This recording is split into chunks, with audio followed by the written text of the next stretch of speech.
my name is Teacher Jaziri. Welcome again to my channel.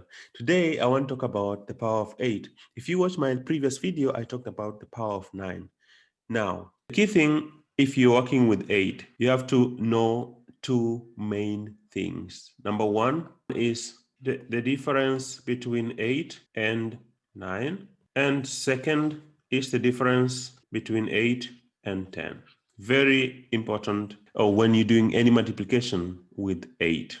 So let's take different examples and play with them and find out. Let's start from basic digits to find out what is unique about 8. So for instance, let's say, what is 1 by 8? So the answer you have there is 8. You remember the first key thing to check when you're dealing with 8 was what's the difference between 8 and 9? So that's actually going to guide us here. So if we take 1 by 8 and then add 1 in that, you will get 9.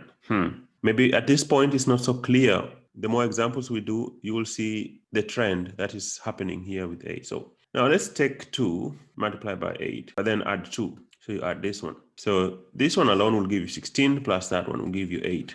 If you take then 3 multiplied by 8, but then add 3, you see that the answer here will be 27. Now go to 4 multiplied by 8 and then add 4. You see that the answer here will be 36. Assuming that this is now 0, 9. You see that there's a trend going on here. That means that on the tens, everything is increasing. Yeah. On the ones, the value is decreasing. Yeah. So this is 0, 1, 2, 3. And here is 9, 8, 7, 6. If you know this secret about the 8, so what you will be doing, you will just take 18 minus 2. You are not going to start doing, taking a paper and start writing this mathematics, but you're going to basically just take 18 and subtract 2 and you get the answer. And that is the easiest way that you can start doing mathematics without thinking, without taking a paper. Now, let's take example 2 and see how unique 8 is. So I'll take another color, and for this case, let me take, okay, good. So if you multiply 1 by 8 and then add 1, this one will give you 9. If you multiply then 12 by 8 and then add the ones to that answer, you see you will get 98. Now if you take 123, multiply that by 8 and then add 3, you will get 987 as the answer. If you check now 1234 multiplied by 8, add 4, you will get 987, like 9,876.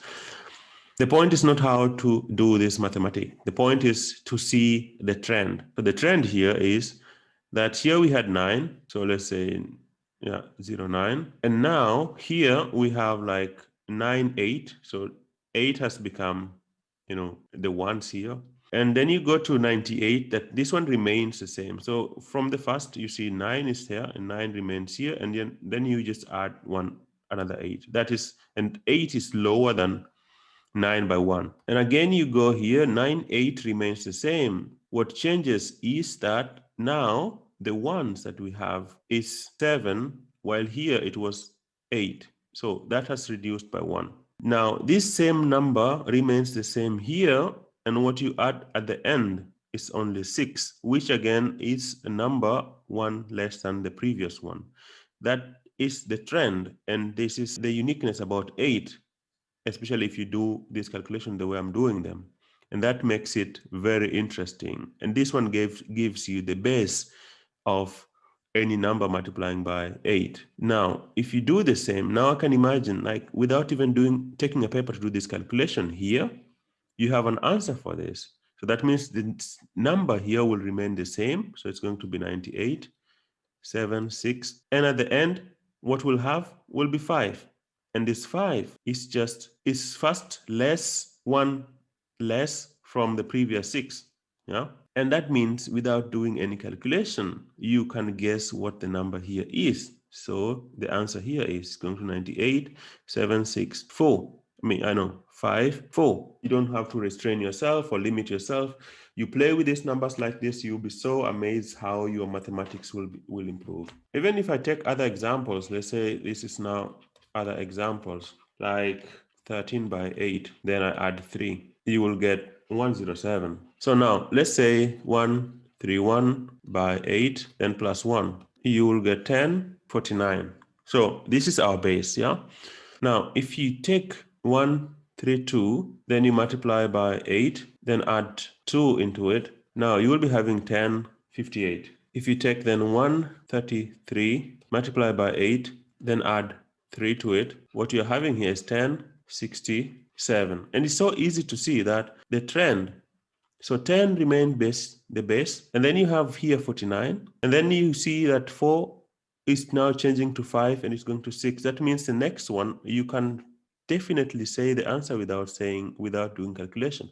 And 9 is now going down, 987. That means if I take 134, multiply that one by 8, and then add 4, you know the answer automatically is going to be 10. And here, because this is increasing, this is going to be 7. And this, because this one is going down, this one remains 6. So you don't have to take a pen, yeah? That means if you take 135, multiply by 8, add then 5, you know what the answer is going to be without doing that. So this is going to be 8, and this is going to be 5. Take 151, multiply by 8, add 1 to it, you will get 1209. But if you take then 152, multiply by 8, add 2, you know what happens? It remains 12, and this one improves to 1, and of course this one remains, that one become 8. And if you take then 153, multiply that one by 8, add then 3 to it, automatically you know the answer. This one increases by 1, and this one reduces by 1. Perfect, yeah? And would you want to learn mental maths? I've got lessons every Tuesday, Wednesday, Friday, and Saturday in the evening. Book me through my Calendly link below, and I will teach your child, or I will teach you mental mathematics. And if you want to support us, please visit our website, www.academy.teacherjaziri.co.ke, and donate to support our course and share with us a new idea for growth. Thank you so much. Bye.